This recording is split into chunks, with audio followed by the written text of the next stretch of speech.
Welcome to Biblical Chronology, how to study dates, times, and events.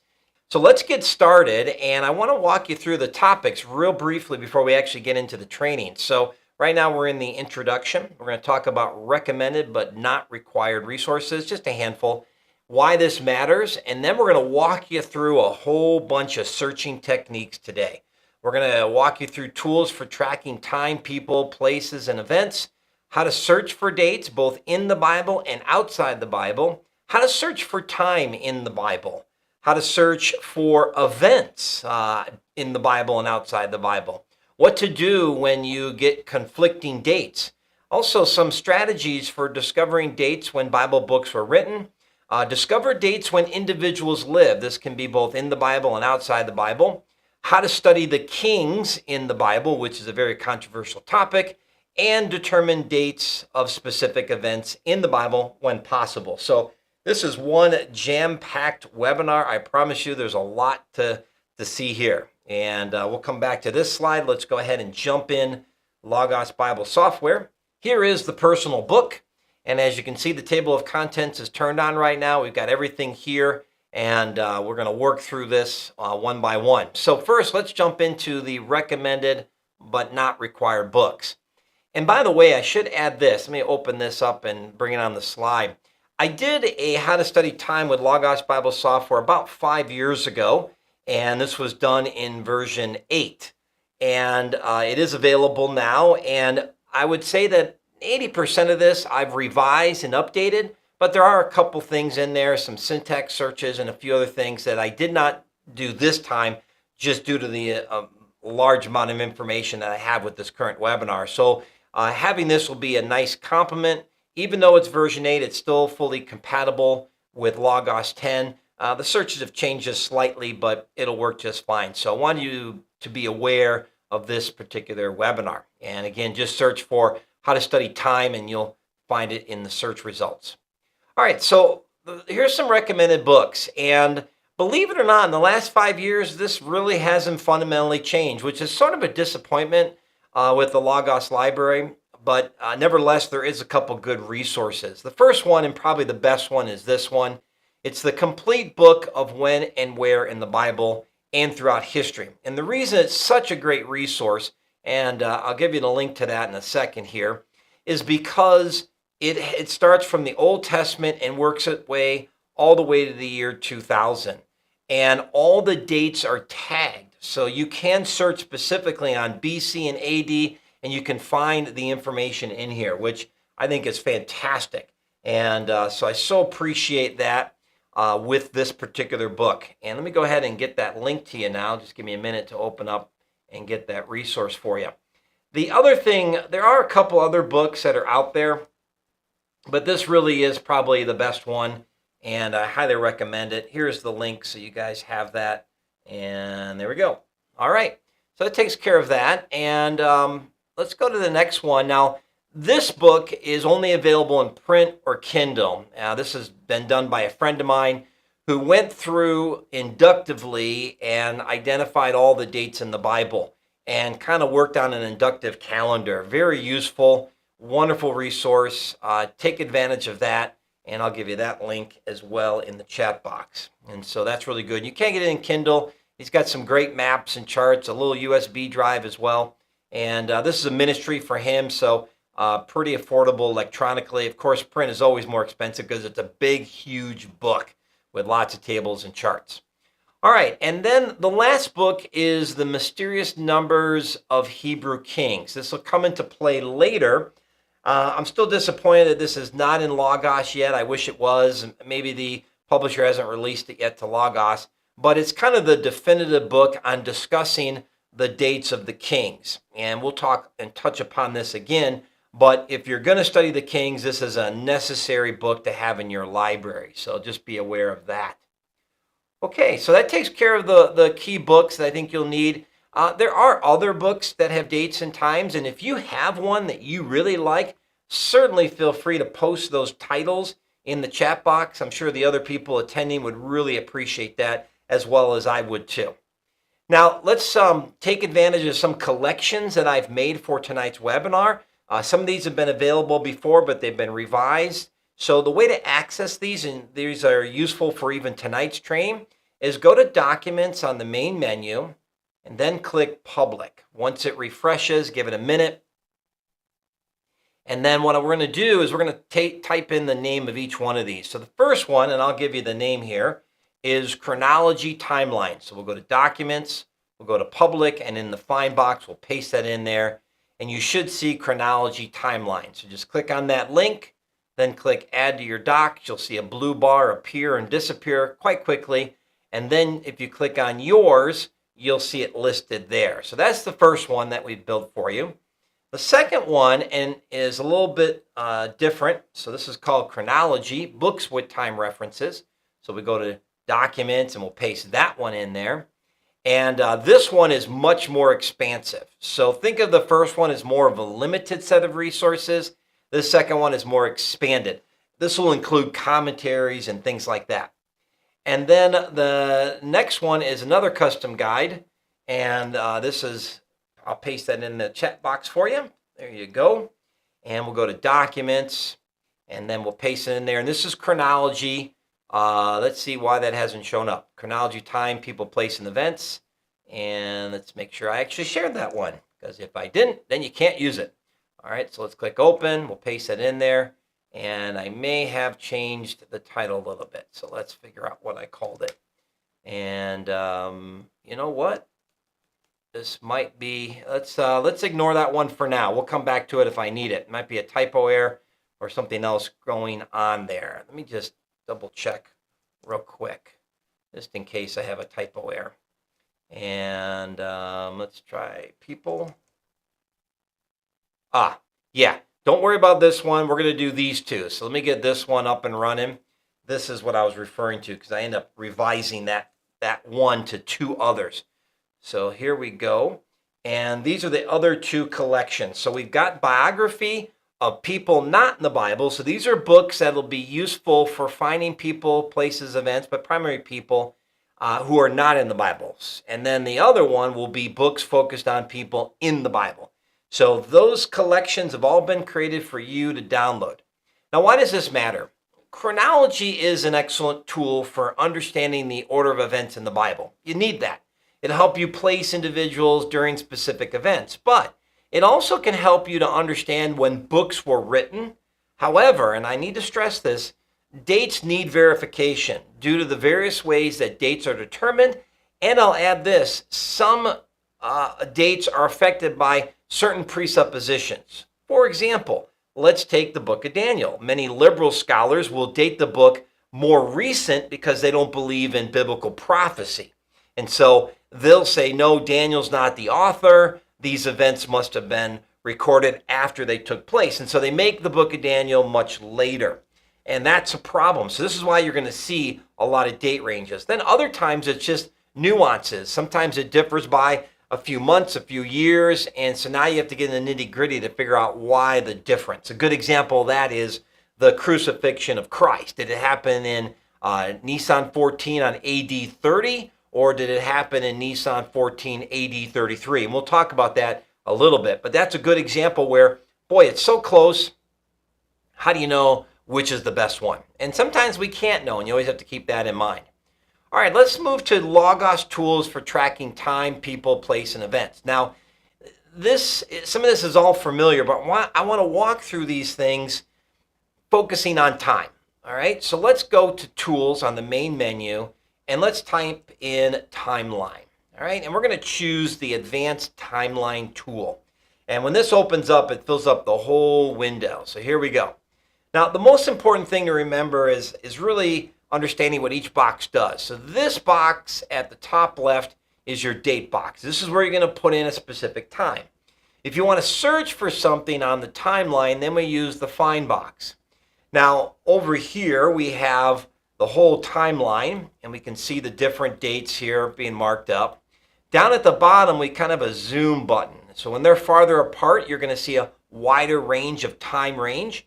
And if we bring them together by left-clicking, we're shorting the time range. And by shortening it, we see more information, but in a more narrow window. You need to be aware of that. You can also left click and drag it to the left and right. Up at the top right, we have the magnifying glasses as well as kind of a fit button, and we can also choose a time period, which is real handy. If you click on the view button, we can view by group and by era, and that's can be very helpful. Now, when I use a timeline, I'm going to be hanging out with it. I highly recommend clicking the information button here, that little eye inside the circle. The reason I like that on is if I click any item in the timeline, if there is a link to another book, I will see it there, both the locked and unlocked resources. This is a lot easier than if you don't have this on, you click the resource, and then it pops up in a pop-up window, kind of blocking the timeline. So I'm a big fan of the information button, and then I can click on any items and see if there's any links. So this is really useful. You give up a little bit of screen real estate, but I think it's much more user-friendly this way. So take advantage of that. All right, so let's go back to Logos book here, and let's look at 1445 BC. This is the event of the Exodus. So I'm going to go up to the top, and I'm going to type in 1145 BC. So this is the time box. And when we press enter, the timeline moves all the way to the far left. We can see 1145 BC. Now, something I didn't show you is you can see that there's these special sections, art and culture, groups and people. And if you have a scroll mouse, and I highly recommend getting a mouse button with a scroll, we can scroll down and see other categories. We got group of people, individual, and we have nature, time periods, worldview, and practice. So all these things are lined up with this 1145 BC time of Exodus. And I like this because if I want to help people kind of get a feel of the sense of time, I'll mention a biblical event, and then I'll look for a very familiar secular event and say, yeah, we have information around this time. And that can be very, very useful. Now, this is all controlled at the left. So if we click over here on the hamburger menu, we can see the Bible books, the subject area, the event types, their color codes, and we can scroll down and we can check these and uncheck these to play with it. I normally don't mess with this. I think this is sufficient, but you can filter out a lot of stuff, and that can be very useful. So be aware of that. So here we are, 1145 BC, but where's the biblical stuff, right? So we're going to click on that hamburger menu, and we're going to click on Old Testament. All right, now by doing that, we've now enabled the Old Testament. We get all the books of the Bible added. There's the biblical events. And notice here at the top left, we've got this little filter now. So now we're looking just at biblical events. That's the advantage of the filter. All right, before we were seeing everything, now we're focusing just on biblical events. And sure enough, if we go to 1145 BC, let me put that in there once again. We can see if we, let's see, always a little tricky here with the things that get planted. Yeah, here we go. Let's expand this. And let's zoom out a little bit. And then we should get, there it is. All right, so we're 1145. And to make things a little bit easier, I like to search for something. So let's type in the word Exodus. And we should get this, or let's put in Passover. Here we go. All right. So there's the word Passover. And because the word Passover was mentioned in the timeline, we now can find that. Okay, so that makes it pretty easy. Now I'm going to uncheck the Old Testament, and I'm going to put in Exodus this time. And now we can see the book of Exodus is written and so forth. So you got to be very careful with these filters at the far left, because you can end up turning something on or turning something off, which is why I don't like to mess with them. I think the combination of searching for time and then something specific is the best way to find content in the timeline. And so here we are. We've got everything that we need. And then because we have the information button open at the right, we can click on the Exodus, and we've got links to various books that will actually talk about this. All right, so timeline is great. Take advantage of that.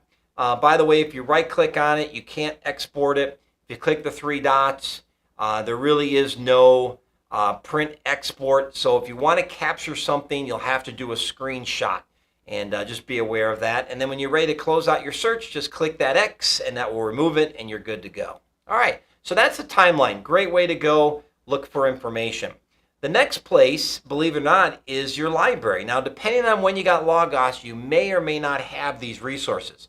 I'm going to click on the library icon, type in the word type, and then I'm going to type in the word timeline, one word, no space. And you're going to see some old timelines that Logos had. Hopefully you still have this. Those, even if you're a recent Logos owner, just like bought it in the last, let's say, year, and you're here watching the webinar, let me know if you have these or you don't have these. But what's really nice about these is we have specific ones like Israel's Kings timelines. We click on that and Logos opens it up, and now we can see the information. We can zoom in and zoom out with our mouse scroll. You again can see the dates up here. So if we put in 1445, we're not going to see anything because there were no kings.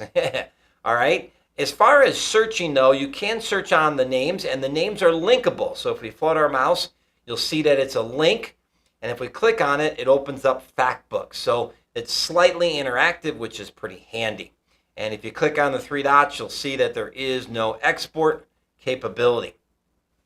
And if you press Control F on a PC or Command F on a Mac, the find box opens up, and now we can type in a name. So if we were to type in, let's say, Jotham, all right, it would go to Jotham. And that's pretty handy, and you can zoom in right there. And if you keep clicking it, if there's more than one place, in this case there's two, it'll find it and highlight it for you. So that makes it fairly interactive. I really like that. Okay? And then we, of course, have the fact book, which is another wonderful tool. And we'll go ahead and click on the fact book tool. And you can type in people, places, events. So let's type in 1445 BC. And when we do this, I want you to notice how the fact book gives us different search results that may be connected to this time period. So we do have here the Exodus period. We also have the show all, but I have 145. Let's put in 1445. There we go. And now we can see the Exodus period. And if we click it, we now have the biblical event, the Exodus from Egypt. We can see the range and then the era, and then we can see if there's any articles. So this can just be nice to get you quick date ranges. And again, you can see that's quite a range of dates there. All right, so the fact book can be really good. You also can click this show all. I find this pretty helpful. It's the last item in the list. And when you scroll down, now you can see more information. Again, not everything is connected to 1445 BC, but nevertheless, here you go. So we have top results, and then we have events, which is pretty helpful. And now we can see this breakdown of the Exodus period late. And if we click more, we can see more information. And if we scroll down, we can see other dates and so forth. So very, very helpful. Really appreciate that. And you can use that to study more. All right, besides the fact book, believe it or not, you can use the guides. So I'm going to go to guides, and just to keep it simple, I'm going to put in events. All right? And when I type in events, I can locate a specific section within one of the guides. And I'm going to locate the Bible reference guides, and I'm going to choose biblical events under that menu. So we click and open it. Now, we know the Exodus takes place in Exodus 12, so we put in the Bible passage. And now we're going to get a list of all the events in Exodus 12. And I click more to see all of them. So this is really cool because it's walking you through chronologically the events in the book. You don't have dates per se, but you do have the events, and that's wonderful. But if you click on one of these, and let's click on the first Passover, that will open up the fact book. And if there is a date, it's going to list it right here.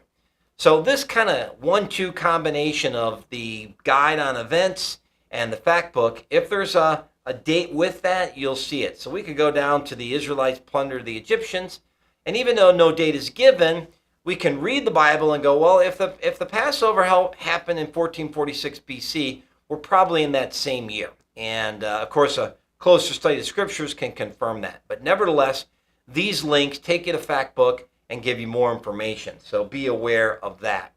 And some of those resources that it gives might actually give us some dates too. So be aware of that. Now, besides the guides that links you to the biblical events, there actually is the Biblical Event Navigator. So let's click on Tools. We'll just once again type Event and click on the Biblical Event Navigator. Now, when this opens up, we can type in this box where it says Find Events. Here we go. And we can put in the Exodus. All right. And now anything that's connected as an event to the Exodus is listed here. And as you can see, it has everything, the plagues, whole bunch of offerings, A lot of information here. And if we type in the Passover, all right, we can get fewer results. And now we can look at that information. Now, unfortunately, with the Biblical Event Navigator, we don't have dates. It just gives us some information and the passage to read. But nevertheless, it's a great way to see the event. So I really like that feature. And then the last item is the Bible browser. I'm a big fan of this tool. So we go to Tools, we'll type in Bible browser. Notice that we can type anything in. So if we type in Passover, we're going to get a list of all the tags that allows us to search for the Passover. This is really powerful. And you can see we got people, things, events. So that's how we get connected to events. And then we have people, senses, audience, promises, topics, figurative language, source, and target. But the main thing here is the people and events and related things. So very, very useful for finding passages that give us more insights about this particular event, the Passover event. So be aware of that. And then remember, after you click something, I'm going to click the 10th plague and Passover. You'll see that up at the top, we've got the actual criteria that we're searching on. And if we click that small blue X, we can get rid of that criteria, restart our search. If we click on start, that will do it as well. So be aware of that capability, very useful. Let me go ahead and click on X to close the window. And again, don't forget, you can type in the chat box any questions you might have. So that's an overview of some familiar tools. Now what we want to get into is the intense searching. Now, as you can see, all these searches are embedded in my personal book. And there's too many to be copying and pasting back and forth in the chat box. So when you purchase this, or if you're a VIP member and you get this web,